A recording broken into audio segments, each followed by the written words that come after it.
Welcome, everybody, to this week's edition of Inside the GM Studio, a podcast all about the tabletop RPG. I am your host, Matt. Oh, about the tabletop RPG? Just the That's one. I lost it. I lost it there, and that's why I I just lost it at the end there. And I said, fuck it. I'm going to keep going. I'm going to live with it. I am David. And today. Okay. Guess what? So last night at our game, I pulled a little oopsie, but this is what Matt does when he plays sword and sorcery warrior types. I believe that when you're playing this type of game, that you fight for glory, you run in, you fight as hard as you can, and if you have to, you re-strategize afterwards. Mm-hmm. My other two party companions, they don't think that way. I have, Patrick is kind of like he's more of a roguish type. Yeah, he's kind of like a roguish nomad type. Yeah, but Cody is a big burly barbarian that has all his stats put into killing things. Mm-hmm. And he's being very, very cautious about everything. And I know that, I'm sorry there. Barbarians of Lemura is a bit OSR-ish in the way that encounters are deadly. Mm-hmm. But we've been having a good track record right now. I know we've been dealing with mostly rabble, which are like small, more minuscule NPCs or foes that you're dealing with. And we came up against our first real, what are they called in this? Toughs. Mm-hmm. They're like mid-tier enemies.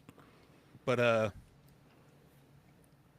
yeah, and also in Barbarians of Lemura, recuperating takes a very long time. You don't just rest for 8 hours and you get all of your hit points back. You pretty much get 1 point back per day of your hit points, or in this game, as they call it, lifeblood. I went down, and I won't be back for I won't be back to full hit points for about 11 days. Yeah.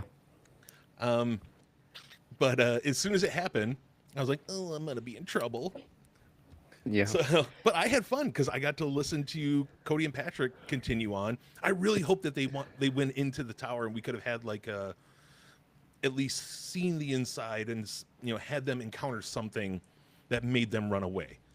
This just seemed like them being like, oh, our buddy's hurt, we got to go. Where I really wanted these two characters to go inside the tower and be like, holy shit, this is really hard. Let's get the fuck out of here. We were talking about it a little bit after you logged off, and it was like, they were like, yeah, what's Matt's deal? Like, it's like, they were like, we thought it was pretty clear that it was like kind of like a stealth mission to get in the tower. And I was like, look, it's in the vein of a sword and sorcery, just to kind of like go brash and brazen. Mm-hmm. And I'm like, look, it also is in the vein of sword and sorcery to kind of sneak, right? To skulk around, to like slip in. Like there's a time and a place for sneaking, and a time and a place for like ass kicking and being bold and brazen. I was like, so I think he just kind of misjudged that. And if you guys wanted him to pull back a little bit, you should have been a little more emphatic about the fact that you can't just run in guns blazing, because you don't know what's here in the gardens. And maybe like once you get in the tower, there might be a little more whatever. But here out in the gardens, it's like there were like 24 guards in the waiting, and then the inner gardens had the wolves. And part of me was like, okay, there's 3 of them and there's 3 wolves, but I'm like, in all reality, they're right up on, like, Matt's character got right to them first, and they're wolves. Like, they're going to attack as a pack. And part of me was like, maybe it might be more easily survivable if I kind of just have one of them go after each. And if you had all been there right with the Mm-hmm. wolves, maybe I could have justified that. But it was like you ran up without any light, so you couldn't see what was going on. You fell, and it drew the wolves' attention. You're clamoring around, and that's the thing is it wasn't super difficult to like sneak. No, not really. It was a pretty easy task roll, and I was like, okay, you're not gonna make a ton of task rolls, but try to, if you're gonna sneak, that's fine. And then also there's parameters, like I had it, like okay, the rabble can be dispatched with pretty easily, and if they dispatch with the rabble at that before the end of the second round, then you can probably get away with not having the other soldiers, guards or whatever, hear you, right? Because if you just rush up and just shank someone really quick, it's going to be pretty clandestine. Mm. So you guys managed to kind of not run aground of that. Like you dispatched to kind of stop the bleeding with the guards. There was like some guards came and you killed them before the other guards got alerted. They Oh couldn't yeah. ring the bell. They couldn't hear the combat sounds. And so there was that, but then it was like you get to the other side of the wall and there's no light, and it's like, I'm just gonna rush into the dark, and it's like, okay, well there's some guards in here too, and they're a little tougher, and since you're the only one here, they're just gonna gang up on you. And I didn't realize that you were already down so quickly. I was like, oh, he's Yeah, it fucked was the up. Okay. wolves, those wolves together. Because I Yeah. thought that when I ran in, see, this is what I get. Maybe I should change. David gave us an option to change around our characters since we just started this game, and I have a boon called Alert, which I get a bonus die on initiative checks. Yeah, Uh, that's why you're doing so much better on priority yeah, rolls than everyone else. yeah. Okay. I might swoop that out for something else because Patrick and Cody they keep failing Yep. initiative or priority, Yeah. uh, and it makes bad because I go before everybody almost every single time, and they Yeah. go absolutely last, Yeah. and that's Well, what not happened. typically. Like any rabble will go after them, but Mm, toughs go before heroes with successes and heroes with failures. mm. Yeah, and that's what hurt. Yeah, The wolves that were toughs, they hurt. They hurt a lot. yeah, yeah. You ran in, and then it was their turn, and they just ganged up on you because your party mates didn't get to go yet, so they Yeah. weren't even there. And by the time they did get to go, it was like it was already bad news. And so, uh, yeah, it is a little like that where who goes first and the order in which you're attacking when you can down enemies and enemies can down you fairly easily makes a big difference. So that was not something I had counted on. And so there'll be a little bit of a reboot. I need to kind of decide, given that it's going to be, what, 10, 11, 12 days or whatever it is until you guys are back. I need to establish what the state of affairs is going to be at the tower in the wake of a failed assault, and then fast forward 12 days. So that'll be a little bit, I kind of have to think through that, which is partly the reason I'm glad we ended where we did, because I didn't have a contingency plan for that written up in the adventure. So, which is just poor forethought on my part. Yeah. Well, you know, we'll we'll make good. My Yeah, character has definitely it's learned something. So it's I think is what I was most interested in. Like, okay, so is the theater of the mind going to get kind of stagnant and boring? Am I doing a good enough job of this is I worried about this because I was like, look, I tend to think that I do a pretty good job of describing a scene. hmm And but then I was like, I was talking with Patrick and Cody about this. I was like, but then Matt somehow thought that it was daytime, and I don't really yeah, know how he came away thinking it was daytime. And Cody was like, I just think that was Matt because he was like, one, you mentioned that the guy in the tavern was going to have the gal over the border by dawn.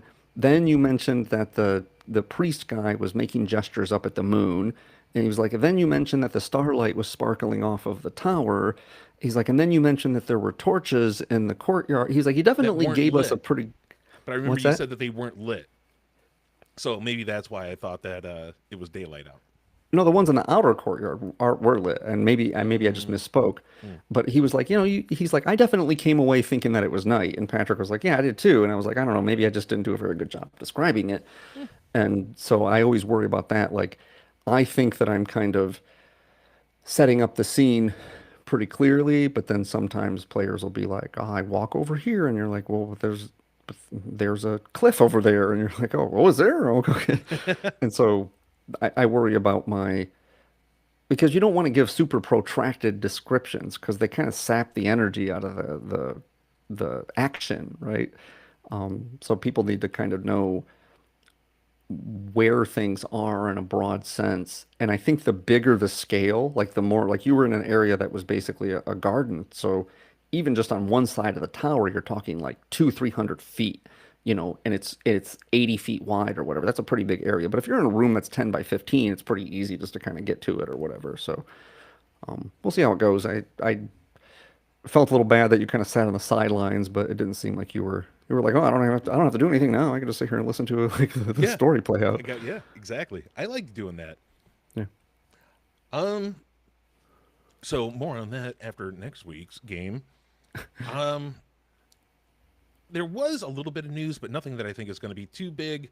The only thing I saw recently, other than more, Hasbro and Wizards of the Coast are going to keep doing weird shit. Nobody likes them anymore because they keep firing people. But since the um, new hires of Chris Perkins and Jeremy Crawford to Darrington Press, of course, Darrington Press is all the buzz in the news recently. Daggerheart just released with its full book, and I mean, not even 2 weeks later, they've already got a new playtest out with two new classes. So they're on it. They're fucking going. They got the witch and the assassin out for playtest right now, with full color cards and everything that you can just download for free and use if you want. But I got to give it to them. Hey, applause to Darrington Press that they're on it. They're going. They're like, hey, yes, we released the book now, but we're not going to stop. We're going to keep fucking going and see what you guys have to say. And I like that.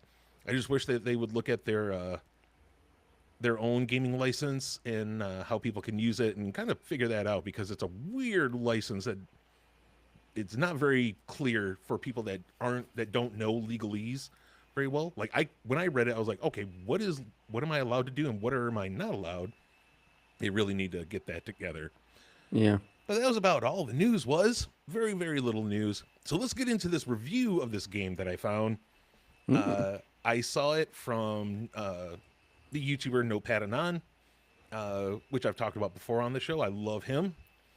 He reviews games as well as how to create tabletop RPGs because that's what he is. He's a game developer. He says that his job is making role playing games for fun. He has a ton that he's created. They're not exactly huge, extensive games. They're usually pretty small and compact, unless you commission him, which he does. He takes commissions. If you want a larger game, like he said, has a couple out there that he's made for other people that are upwards towards 400, 500 page books that he's written completely on his own. But those ones he asks for, a good chunk of commission to do. He's like, hey, if you want a game that suits you and you just tell me what you want in it, I'll do it. But he was talking about one when he was going through one of his damn it, what does he call that shit? It's like his dump file that he has on his computer that he doesn't really get into very often. Usually a bunch of stuff that he finds on itch.io. He'll buy it because they're usually cheap, and then he'll just read through them and review it. This one caught my attention. Is called Dot Dungeon. So in the description for it, it says that it is based on things like Dot Hack, Sword Art Online, Log Horizon, which these are all animes that have to do with their characters being in MMOs. Many of them, like Dot Hack, is about an MMO that the characters play. They actually, all these are kind of like full dive MMOs where they actually almost go into the world physically and play their characters. Think of VR MMOs, or in Dot Hack, it's an AR, augmented reality MMO, where it blends life and the MMO almost becomes non-existent, and you feel like the MMO and real life kind of starts to become one. And I thought, ooh, this could be interesting. And some other people were just like, oh, it's Dungeons and Dragons 4th edition. Uh, is that going to become popular again? It's like, no, no, this is completely different. And it is way different than what I thought it was going to be as well. So let's start with the creator, Snow. Snow is, oh boy, how do you describe Snow? He's an informer. Snow, yeah. Snow is, in a single word, a poet. Snow has feelings. And she thinks that feelings are a big part of this game. I don't know how else to put it. Let me get She's a into it. sensei. Very much so. Let me get into this here. For the people, if you want to go back and watch the VOD, or if you get on live here, and for David, of course, to see, I'm going to share my screen. I will show, this is the .dungeon official itch.io page. And warning, David, if you are photo sensitive, prepare yourself. Oh This no. is a graphic designer's worst nightmare. So, .dungeon is, where do I begin? .dungeon is a game about where you create a character that plays a character in an MMO. So Okay. you are playing a player of an MMO that plays a character that the player that you create plays. Okay. That's pretty There, meta. it is. The only real things you have to know about the mechanics of this game are the character stats, which there are six, which is RNG, the will of the programming, reaction to rolls, loot, random chance. Example, you will roll RNG when you are rolling against a party member to see who the monster attacks. Meta, your knowledge of the game world itself, not the real world, the game world. Now, Okay. are you still following me here? Yes. Okay. Example for a meta roll, rolling to see if you know the location of a certain NPC. Good, good. If anybody out there has ever played MMOs, you will know that, yes, you get to know these NPCs, you know where to find them if you have to. System, your skill over the game, fighting, climbing, exploding, etc. Example, rolling to hack and slash some bandits. Tilt, your ability to keep calm in situations that might be defeating. Example, rolling after taking a massive L so you don't rage quit. Tilt is more of the player, not the avatar in the game. Charm, Yeah. your ability to invoke real world presence in a virtual space. Example, rolling to increase pay on a small time bounty.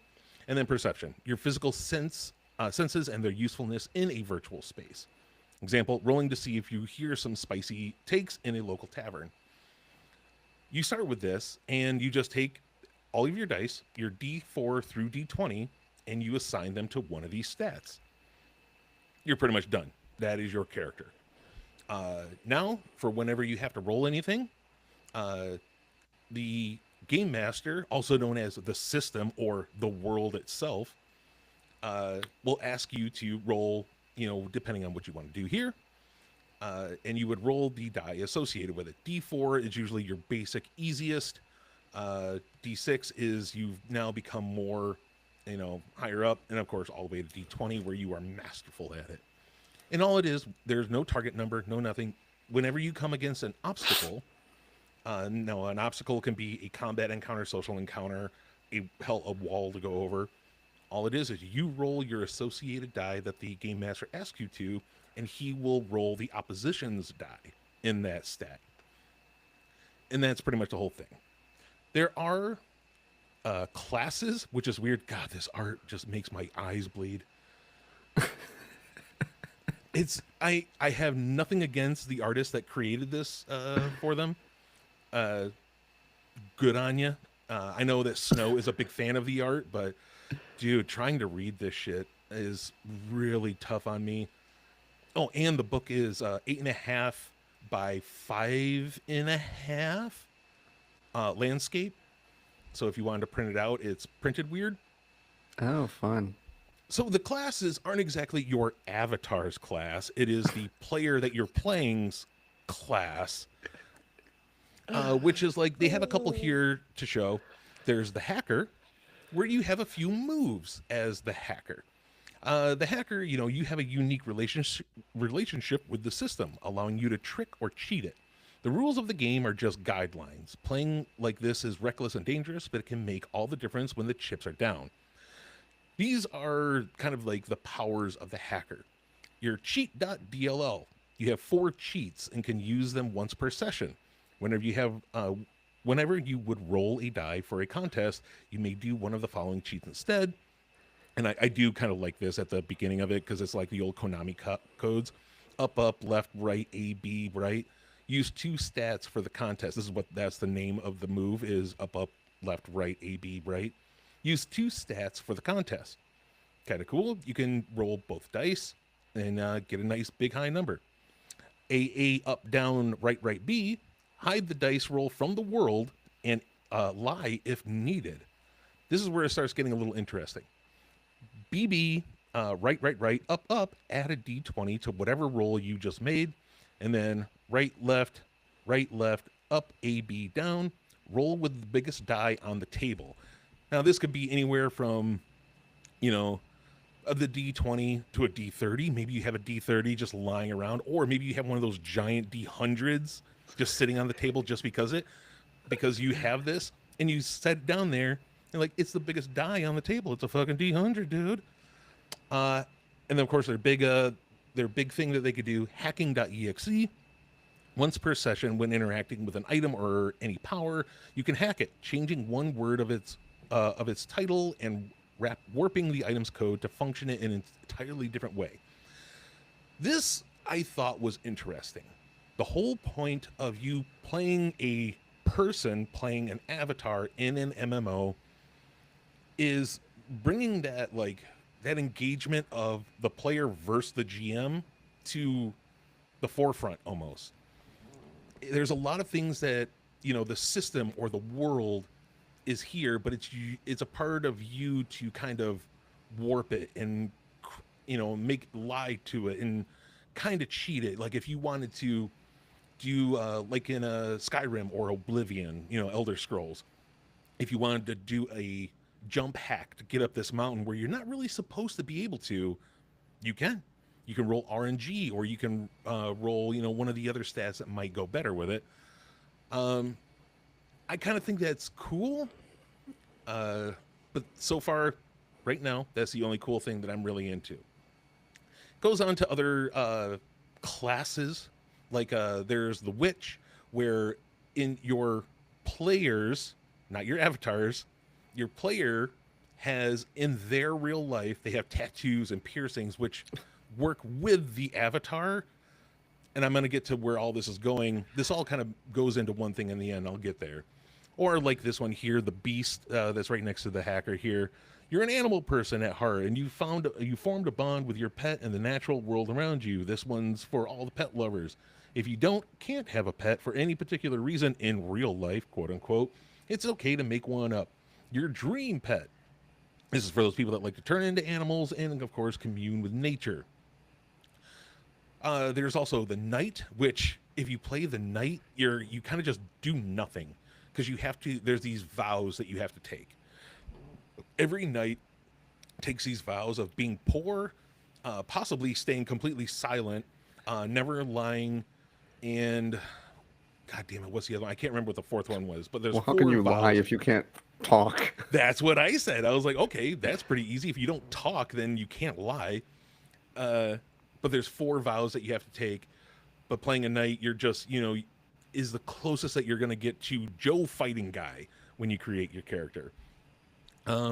There's also the bard, which the bard is kind of fun because as the bard, your player that you create that plays the avatar is you create playlists, like a Spotify playlist that you play at all of your whenever you play online with your friends, and you can do it to you can play certain songs that give bonuses to the other players, as well as at the end oh god, now I can't I'm trying to remember what it's called. I'll get there. But it gives you bonuses and boons with the songs that you play. It's little fun. Oh God, this one Oh my hurts so God. bad. Okay, so this is where I cannot stand it when game developers do this. So this is items and equipment. So Dot Dungeon is in its in its packages here. It is a universal system. You don't have to play fantasy whatever. It is not a just because it's called Dot Dungeon does not mean that it's a medieval fantasy game. You can do whatever the fuck you want, or if you want to play like an anime fantasy world where things like hoodies might even be a thing. They have it all in here. Hoodie, coat, backpack, binoculars, rope, compass, fire snuffer, blah blah blah blah. Even like a communicator. Communicator, aren't you playing an MMO? What do you need a communicator for? Don't think about it too hard. You're gonna hurt yourself. But guess what? This list of shit, including weapons, it doesn't do anything. They do absolutely nothing other than show that how much they cost. When you start your character, you start with 5 gold, right? And the price of all this stuff is anywhere from 1 to 4 gold, pretty much. But it doesn't fucking do anything. It gives you an effect sometimes, like binoculars. The effect: see things from a distance. That is what the effect of binoculars is. That's the mechanic. Yeah. If you see any of this, like even lock-picking tools, you think, oh, maybe I have a plus to something. No, it when I allows you to roll it. pick locks. It allows locks to be picked. Exactly. Like, this is worthless. This is nothing, really. This is pages upon pages of quote-unquote equipment that does fuck all. I'm gonna buy a nothing burger with 3 of my gold. Pretty much. I understand that you might want this just for the price of stuff or the rank, but I've never even seen in the book if rank really means anything. Because it doesn't say that you can't buy anything off here. Like if it's, you're starting a new character, you can only buy basic and uncommon. Like there's some stuff in here that says rare, like the disguise kit, which the effect, makeup, wigs, light face altering. Maybe the presumption is just that you, like, for instance, you say, I want to pick a lock. Okay, do you have lock picks? No? Then you just can't do that. I guess. The only But- thing I don't like is that all it is filler in the book. Is that, when she was creating the game and making the book before I could put it on Kickstarter, because the book is, I can't remember how long it is, but really this entire game could be on 2 pages. There's not a lot in here. A lot of it is just a lot of it's unnecessary. And this is one of the biggest ones that a crystal wand rank. It's a weapon. What does it do? Spellcaster's tool. Yeah, it's filler pages. More of this wonderful Tumblr art. Okay. The face. File.face. So the world that you are on in this MMO is a 20-sided die. And each of the 20 faces has something different about it. This is where you get into the meat and potatoes of the world and the game itself.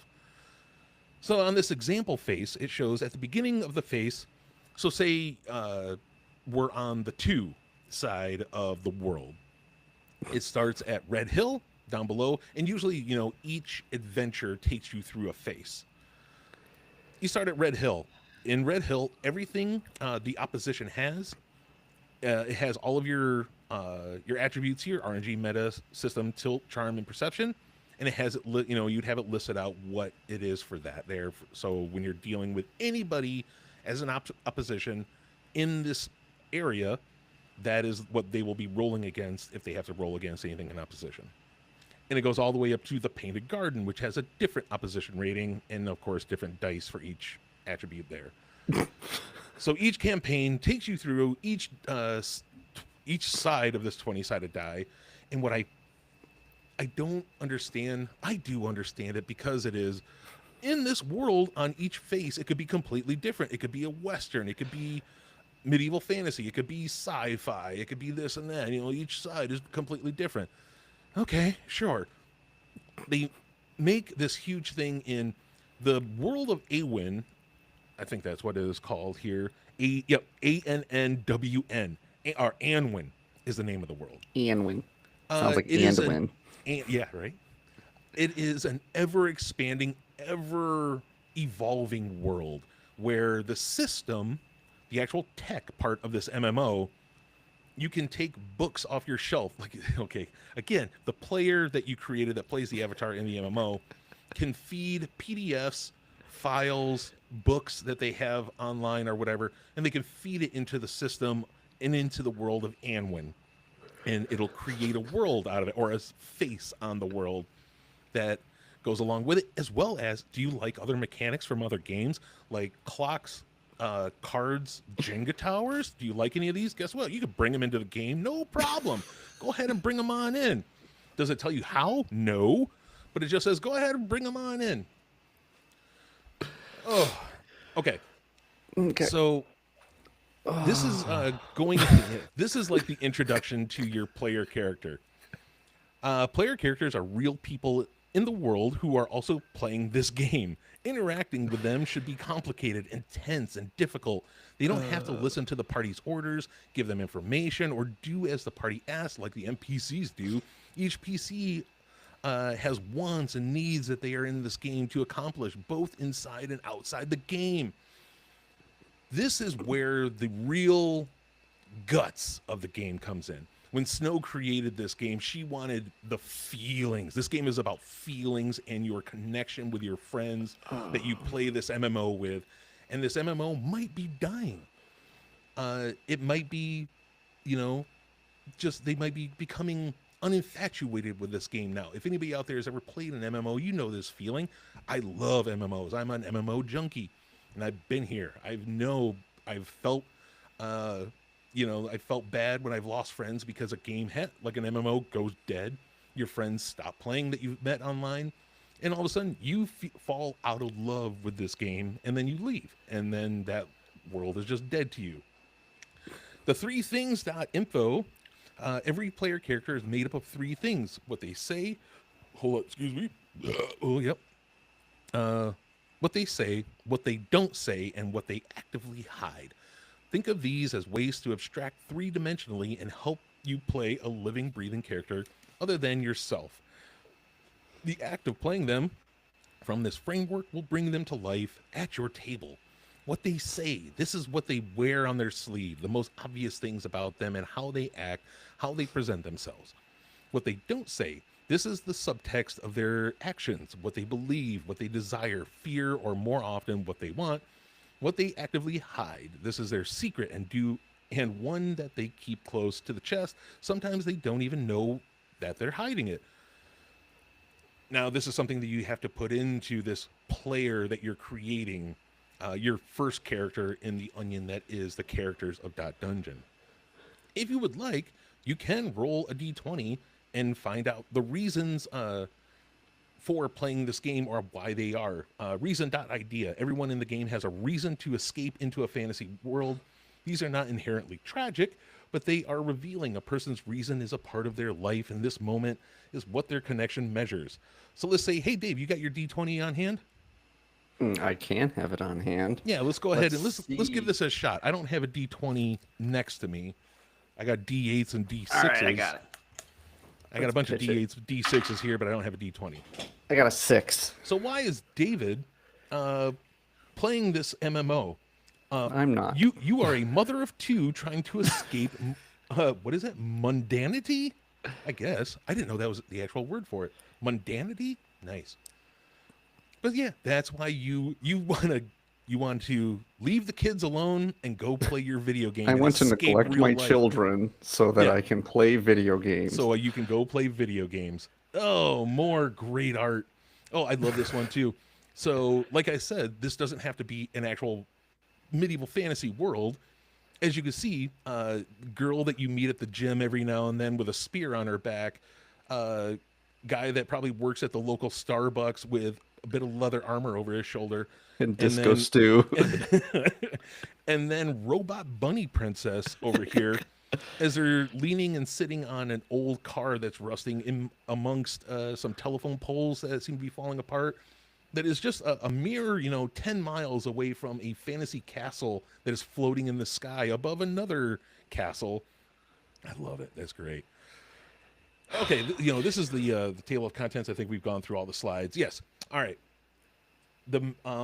So in the end, how do we know? I thought I had the actual thing here. I guess I don't. Okay. I'm gonna stop this. Oops. Nope.